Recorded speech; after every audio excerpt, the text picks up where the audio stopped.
À cette époque-là, le fait de peindre de façon non figurative m'intéressait aussi énormément. Mais tout le temps, j'avais le sentiment d'une insatisfaction. J'ai décidé de reprendre un travail à partir des objets. Et entre autres, bon, en premier lieu, avec ce légume, avec ses choux. Parce que une très grande fascination pour cet objet, entre guillemets, cet objet.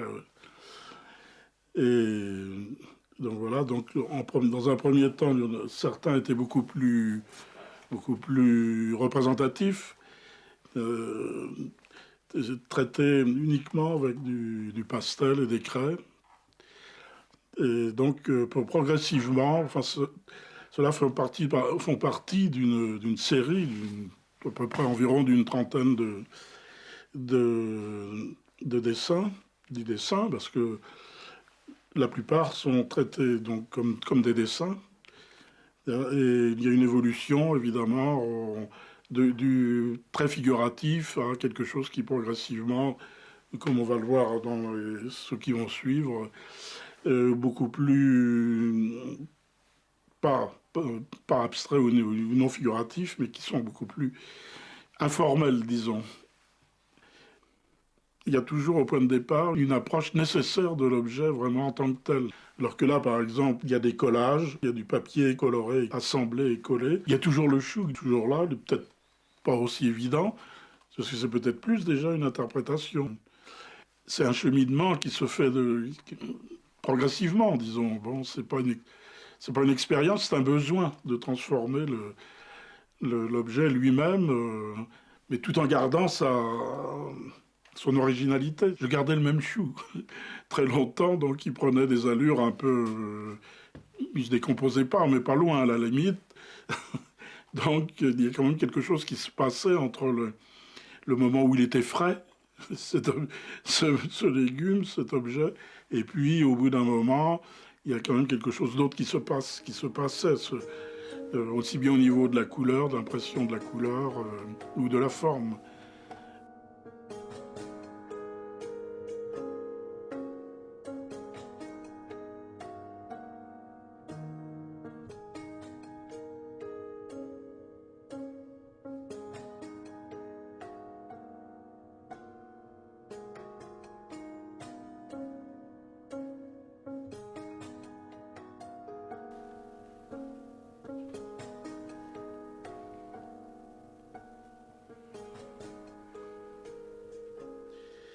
À un moment donné, j'ai eu une rupture dans mon travail, une rupture très importante du fait d'un problème de santé. Et à la suite de ce problème, je- j'ai éprouvé le besoin de, de me retrouver, disons, comme s'il y avait eu une sorte de perte d'identité à la limite, une crainte de quelque chose, en quelque sorte. Donc j'ai eu l'envie, le besoin de revoir, de voir au travers de ces autoportraits ce que j'étais. C'est peut-être un peu prétentieux, je ne sais pas. Mais en tout cas, bon, c'était quelque chose de nécessaire. J'ai pris exprès une glace embuée qui avait de la poussière dessus, et une glace pas très nette, un peu usée. Ça m'arrangeait bien. Ça a l'air de vouloir dire que bon, tu avais du mal à te regarder devant la glace, et c'est vrai que c'est pas évident. Mais enfin, je m'y suis habitué, et ça a donné ce genre ce travail. C'est vrai que ça a été une épreuve, et en même temps, j'ai eu un intérêt énorme pour ce travail, et de répétition, dans le même sens, dans le même objectif, de chercher une certaine vérité de quelque chose, que ce soit dans le portrait, que ce soit dans un verre ou dans une pomme, et c'est pas évident. Mais c'est certainement très différent par exemple, de faire des portraits de ma femme, d'amis ou de modèles qui viendraient poser, parce il y a une distance qui n'est pas du tout la même. Le regard dans la vitre, le reflet, c'est quelque chose de complètement différent que le visage qu'on a devant soi d'une autre personne. C'est pas pour les mêmes raisons. Les raisons, quelles sont-elles? C'est bien compliqué à expliquer ça, ou presque impossible. En tout cas, c'est un besoin, c'est une nécessité. Au niveau technique, il y a évidemment la répétition, ça amène aussi à une plus grande sûreté à un moment donné, au niveau de la précision du personnage, mais une recherche à la fois graphique et au niveau peinture, au niveau pictural. Mais je crois aussi il y a un certain aboutissement, heureusement d'ailleurs, mais avec toujours l'idée, quand je les regarde, maintenant je me dis, oh là là, ça pourrait continuer, ou comment ce sera dans 5 ans, dans quelques années. Et dernièrement, j'ai fait quelques nouveaux autoportraits, il faudra les montrer, là. Ils ne seront pas à l'expo, mais et qui seront, à mon avis, très différents. Alors il doit y avoir des raisons à ça, mais je n'ai pas encore réfléchi. Après cette série de dessins, j'ai commencé à peindre sur des plus grandes surfaces, mais très souvent accompagné justement d'objets, en cherchant à les intégrer.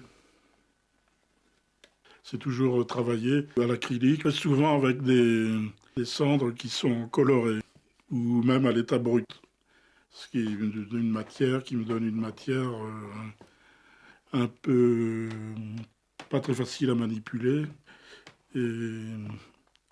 et qui peut avoir un sens aussi dans quelque chose qui représente aussi le caractère d'inquiétude, que le caractère de renouvellement, recherche de moi-même à différents moments.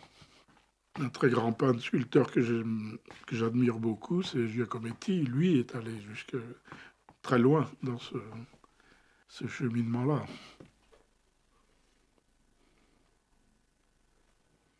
On peut très bien commencer une toile, même la travailler, et se sentir stoppé carrément, parce qu'on a l'impression de ne pas avancer, de ne pas progresser, pour des tas de raisons pas faciles à expliquer comme ça, mais euh, la, la remettre contre le mur, puis la reprendre 6 mois après, ou un an même, peu importe, et dire, ben voilà, c'est ça qu'il fallait faire, ou ça en tout cas qu'il fallait changer, ou pour quelle raison. C'est pas forcément évident de chercher à l'expliquer, hein. Mais moi, par ailleurs, je ne saurais pas dire si c'est terminé ou pas. Ça ne l'est pas forcément. Ben oui, c'est ça le problème. C'est d'ailleurs pour ça qu'il y a une répétition. C'est parce qu'on retrouve un besoin de reprendre quelque chose, même dans sur une autre surface, sur une nouvelle surface, parce que pas forcément convaincu de ce qui a été réalisé auparavant. Mais la peinture elle-même, elle reste comme elle est vue pour... quand, il n'y a que moi enfin que le peintre, oui, moi qui se rend compte à ce moment-là que c'est pas forcément satisfaisant.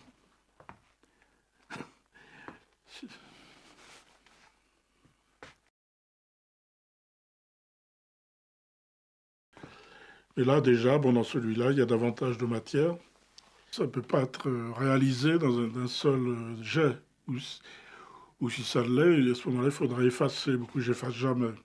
Je n'efface pas, je superpose. Et quand je m'arrête, ça ne veut pas dire que ce soit abouti, mais je passe à un autre support. Je ne- Il y a des peintres qui effacent et qui reprennent sur le même. Moi, je ne peux pas. J'ai l'impression de salir la surface à ce moment-là. Et puis, non, mais ça fait rire. J'aime mieux superposer. Quelque chose ne me plaît pas, je le cache. Enfin, je le cache, je le supprime d'une certaine manière. C'est des fois, d'ailleurs, la couche de dessous, par endroit, peut avoir de l'importance. On peut la laisser. Bon, ça, c'est des petits problèmes techniques. On passe à la suivante. Là, c'est une dame qui avait posé pour moi, gentiment, une collègue du travail. Et j'ai fait beaucoup de dessins d'elle, d'ailleurs, et et souvent j'apparaissais derrière. C'est pour ça que j'appelle le modèle et son peintre. Moi, je me voyais dans le miroir et avec le modèle à côté.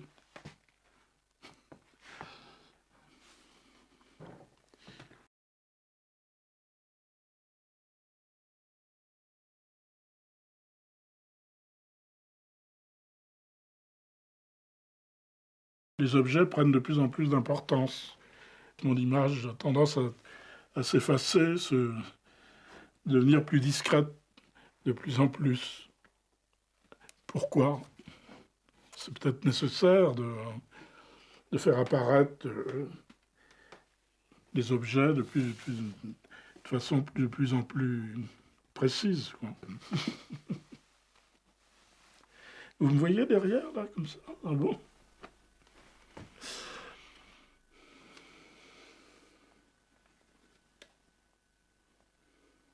C'est pas quand même différent de l'autoportrait, où l'autoportrait, on a une distance différente avec l'objet, avec les objets.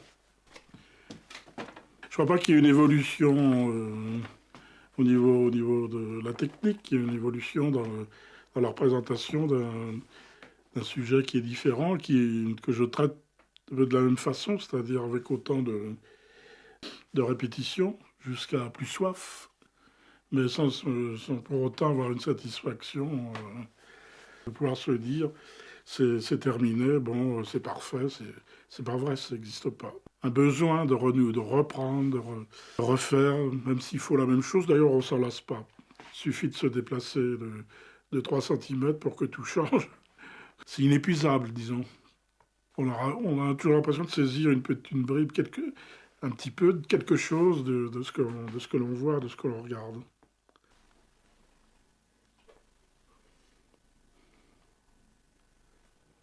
J'ai jamais eu autant de facilité pour travailler depuis que je suis ici, ça c'est vrai.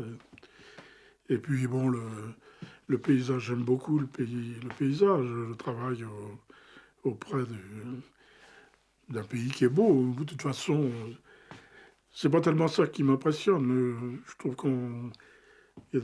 tout est beau partout dans un sens. Il y a pas, c'est vrai. Moi, ça ne m'impressionne pas quand on me dit un paysage est plus beau qu'un autre. Je n'y crois pas beaucoup. Un arbre, ça suffit. Pas besoin d'un grand spectacle, d'un grand panorama.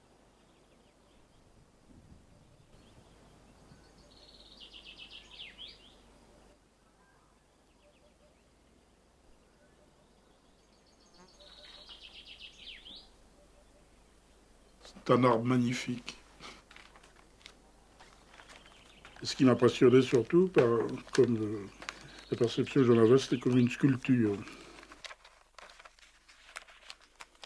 Quand on est arrivé ici, moi je n'étais pas du tout de la région et j'ai découvert beaucoup de choses, dont cet arbre-là, qui, qui était en fait un arbre très utile pour les gens du pays, puisque ça servait à nourrir les vers à soie en sériciculture, bon, dans un premier temps.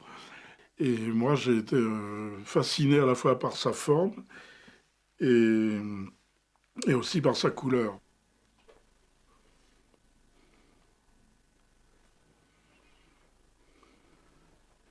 Dans un premier temps, il faut, comme l'accaparer, il faut en saisir les nuances, qu'il y ait des feuilles ou qu'il n'y ait pas de feuilles, que ce soit en hiver, en été ou à l'automne.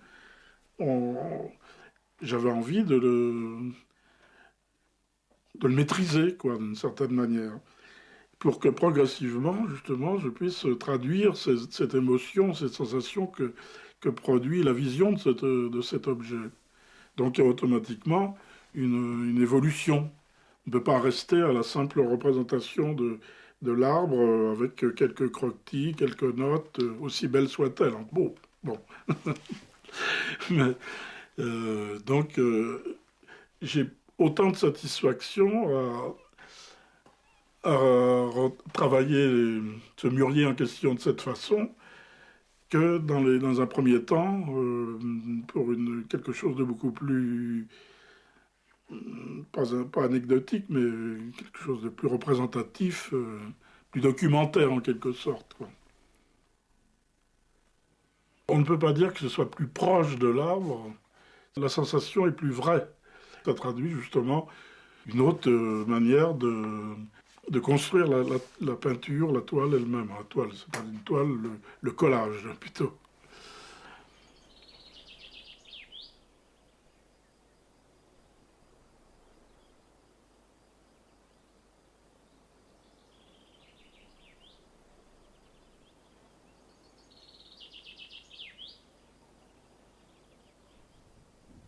Là, il s'agit d'une série de paysages travaillés avec la technique de la linogravure.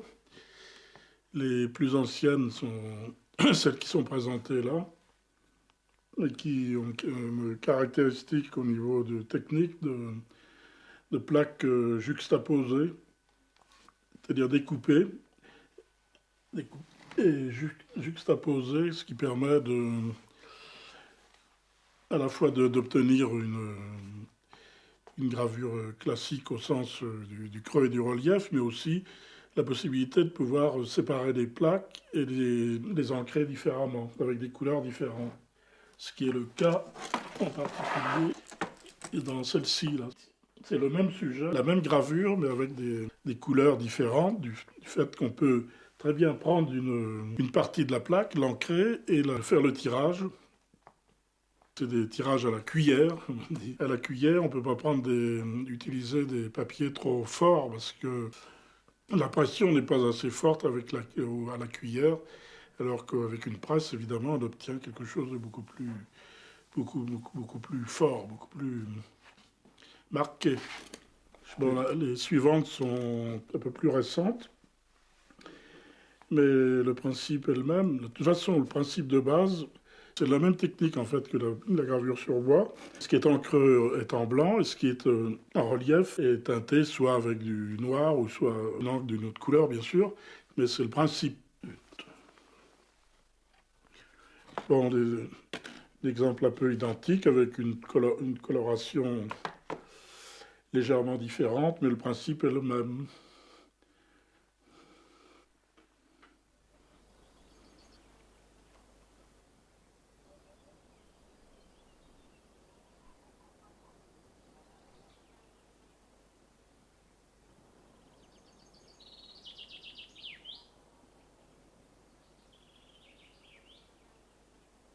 La matrice, voilà l'exemple. Tout ce qui est en noir là, est en relief. Il correspond au noir du lino. On appellera ça une cartogravure parce que c'est pas du lino, c'est du carton. Pour obtenir le creux, on utilise de la soude. Il ne reste plus au bout d'un moment que le relief que conserve avec de la paraffine. La couleur, elle est donnée sur le papier directement avant la gravure. On peut très bien, évidemment, ancrer différemment qu'avec du noir. On peut très bien même mettre plusieurs couleurs sur la plaque pour obtenir des effets différents.